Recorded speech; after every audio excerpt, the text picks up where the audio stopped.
What happens when the wildest festival in America goes international? What happens when one man's radical vision collides with a foreign country, brutal weather, and forces no one can explain? This is the story of Koh Phangan Man. For decades, Burning Man has been one of the world's most legendary gatherings of radical art, radical community, and radical self-expression. And Mark Phinney has been right in the middle of it. As a veteran Burning Man organizer, Phinney has seen what happens when people come together under a shared artistic vision. He's watched strangers become family. He's watched people transform. And now he has one question. Can he build that in Thailand? On the tropical island of Koh Phangan, Phinney begins assembling a small, committed team of organizers.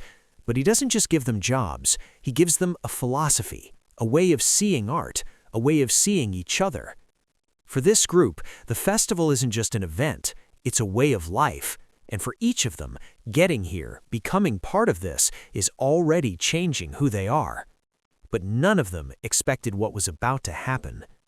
Because the person who ends up documenting this entire story wasn't even supposed to be making a documentary. Dewey Paul Moffat arrived in Thailand as a first-time director. He was hired to shoot B-roll footage for a completely different project. No plans to tell this story, no intention of following these people. Then he met the team, watched what they were building, and something shifted.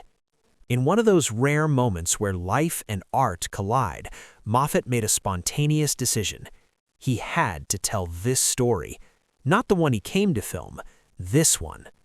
That unexpected pivot is exactly what Koh Phangan Man becomes, a documentary that wasn't supposed to exist, finding its way into existence anyway. But building a festival in a foreign country is never simple.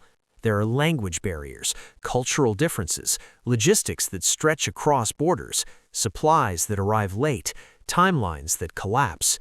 Every step forward reveals another obstacle, and then the weather turns.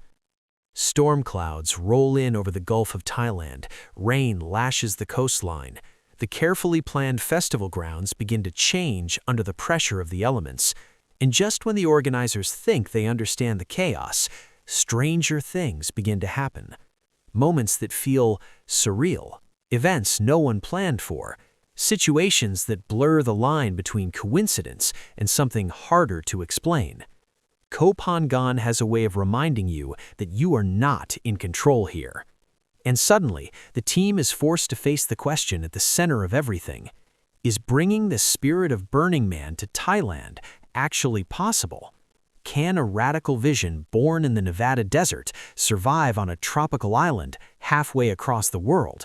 Or is this entire project about to collapse under the weight of its own ambition?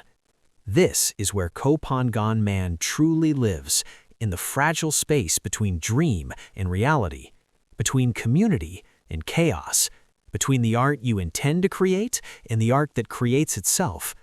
Because sometimes the most powerful stories aren't the ones that are carefully planned, they're the ones discovered along the way. Koh Phangan Man is a story about perseverance, about creativity under pressure, about the unpredictable magic that happens when people believe in something big enough to risk failure. Some events are planned, some are discovered. This one became both.